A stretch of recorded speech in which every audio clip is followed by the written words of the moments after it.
कि doctors engineers UPSC में क्यों जाते हैं। एक तरफ तो ये कहा जाता है कि भाई जो बाकी ह्यूमैनिटीज वाले हैं उनके चांस वो खत्म कर देते हैं। दूसरी तरफ ये कहा जाता है कि वो जो बेहतर कर सकते थे वो नहीं कर रहे हैं। जो एक स्पेशलाइज्ड स्टडी है वहां पर वो पढ़ने के बावजूद वो काम वो नहीं कर रहे हैं। तो ये एक तरह से वेस्ट है। अब बीजेपी सांसद सुशील मोदी की अगुवाई वाली संसद की एक स्थायी समिति ने यह कहा है कि सिविल सर्विसेज में जाने के जुनून के कारण शायद बाकी क्षेत्रों पर असर डाल रहे हैं और वक्त है कि यूपीएससी की चयन प्रक्रिया में बदलाव हो। जो आंकड़े इस समिति ने दिए हैं उसके मुताबिक जो उम्मीदवार चुने गए उनमें से 70% टेक्निकल और मेडिकल बैकग्राउंड से हैं। 2011 से 2020 के बीच चुने गए उम्मीदवारों में 3 में से 2 या तो इंजीनियर थे या डॉक्टर। 2011 में जहां 46% इंजीनियरिंग बैकग्राउंड से चुने गए उम्मीदवार, वहीं ये संख्या 2020 में 65% तक पहुंच गई।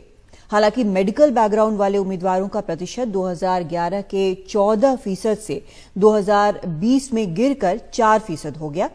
ह्यूमैनिटीज बैकग्राउंड जिससे आते हैं उम्मीदवार, उनका प्रतिशत करीब 23 से 28 के बीच झूलता रहा है। कुछ और सुझाव भी समिति ने दिए हैं, जैसे परीक्षा और चुनाव की प्रक्रिया जो है वो 6 महीने में पूरी कर ली जाए। अभी लगभग पूरा साल लग जाता है। और कंप्यूटर आधारित परीक्षा हो, इनसे वक्त जो है वो घटेगा और जो उम्मीदवार हैं उनका वक्त जो है वो जाया नहीं होगा और चुनाव भी जल्दी होगा। तो ये सुझाव इस स्थायी कमेटी ने दिए हैं। इस पर बात करने के लिए हमारे साथ पूर्व आईएएस अधिकारी तनवीर जफर अली जुड़ रहे हैं। बहुत स्वागत है आपका जफर अली साहब। ये जो सुझाव दिए हैं जी, जो इसके लिए सुझाव दिए गए हैं समिति की तरफ से, ये चर्चा हम बहुत साल से सुन रहे हैं कि क्यों आते हैं मेडिकल इंजीनियरिंग वाले। क्या आपको लगता है कि ये सच में एक तरह से लॉस है, जो ये समिति कह रही है कि लॉस हो जा रहा है और वो अपने क्षेत्र में बेहतर कर सकते थे? Good evening Kadambari ji, I am honoured to be in your show. और जो आपने इस समिति के बारे में बताया, जो इनकी जो ये सुझाव हैं, मैंने एक नजर उस पर डाली थी। आंकड़े तो आपने बता ही दिए हैं। उससे पहले मैं थोड़ा सा बैकग्राउंड इन सर्विसेज का आपको बताना चाहूंगा। सरदार पटेल का ही ये विजन था। उन्होंने ही यूपीएससी और आईएएस की इनकी एस्टेब्लिशमेंट की थी। 47 से पहले आईएएस को कहा जाता था आईसीएस, इंडियन सिविल सर्विस, जिसमें बहुत कम इंडियंस होते थे। और आईपीएस को कहा जाता था आईपी, इंडियन पुलिस। 47 के बाद they became IAS and IPS number 1। Now Sardar Patel ने एक बार मेटकाफ भवन में अपने स्पीच पे कहा था कि जो मैं ये सोच रहा हूँ इस सर्विस के बारे में, ये भारत का एक स्टील फ्रेम होगा, स्टील फ्रेम ऑफ इंडिया। और इनके ऑफिसर्स को ये सपोज किया जाता है कि डिग्निटी अपहोल्ड करेंगे, इनकरप्टिबिलिटी अपहोल्ड करेंगे और इम्पार्शियलिटी को अपहोल्ड करेंगे। दूसरा, ये पॉलिटिक्स में नहीं पड़ेंगे, ना कम्युनल रैंगल्स में पड़ेंगे। और उसके साथ साथ उन्होंने ये भी कहा था कि अभी जो समिति कह रही है कि डॉक्टर्स इंजीनियर्स जो है उनका वेस्ट हो जा रहा है, उसका क्या? अब मैं उस पे आ रहा हूँ। देखिए, इस साल के आंकड़े के हिसाब से एक साल में इंडिया में 15 लाख बीटेक बनते हैं, 15 लाख टेक्निकल ग्रेजुएट्स बनते हैं, 90,000 एलोपैथिक डॉक्टर्स निकलते हैं और 53,000 आयुष बनते हैं।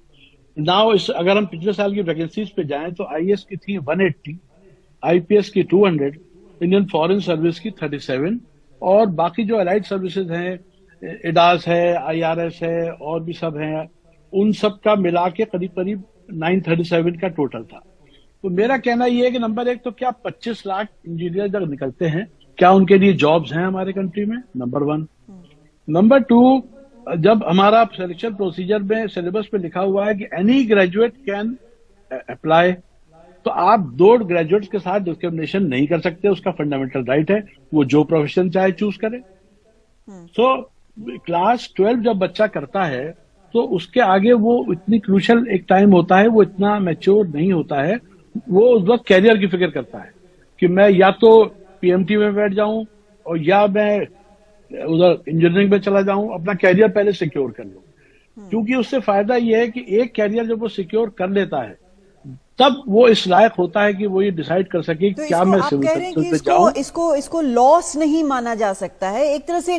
अगर इसके पक्ष में बात की जाए जैसे आप कर रहे हैं, तो इसमें एक तरह से एज मिलता है जो ब्यूरोक्रेट्स होते हैं, जिनको टेक्नोक्रेट कई बार कहा जाता है, और मेडिकल फील्ड से भी जाते हैं। क्या ये बेहतर होता है उनके समझ के लिए अपनी काम करने को? देखिए, बेसिकली तो ये ह्यूमन माइंड है, उसका माइंडसेट है कि जो उसको एक अच्छा अफसर या अच्छा डॉक्टर या अच्छा इंजीनियर, अच्छा वकील बनाता है। बट जो आदमी एमबीबीएस और बीटेक करके आईआईएम्स को छोड़ दिया इन्होंने, आईआईएम वाले भी आते हैं, Indian institute of management, IIM वाले इंडिया टॉप करते हैं यूपीएससी। कमी तो डॉक्टरों की भी बताई जाती है, डॉक्टरों की भी काफी कमी बताई जाती है देश में। दूसरी बात यह है कादमिनी जी कि हमारे यहाँ जो अब हालात दुनिया के हो गए हैं पैंडेमिक के, स्पेशली अभी जो हुआ है ये कोविड का, आप देखिए बड़ी बड़ी कंपनीज के सीईओ रातों रात फायर कर दिए जाते हैं।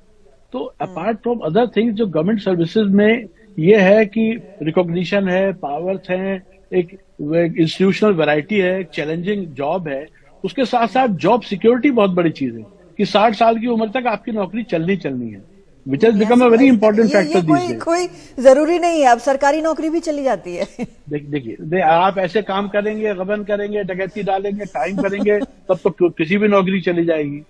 मेरा मतलब ये है कि इन जनरल ये नहीं होता कि रातों रात जो है एक ऑफिसर जो है वो फायर हो जाएगी, सुबह आप please you are not wanted, you are not required.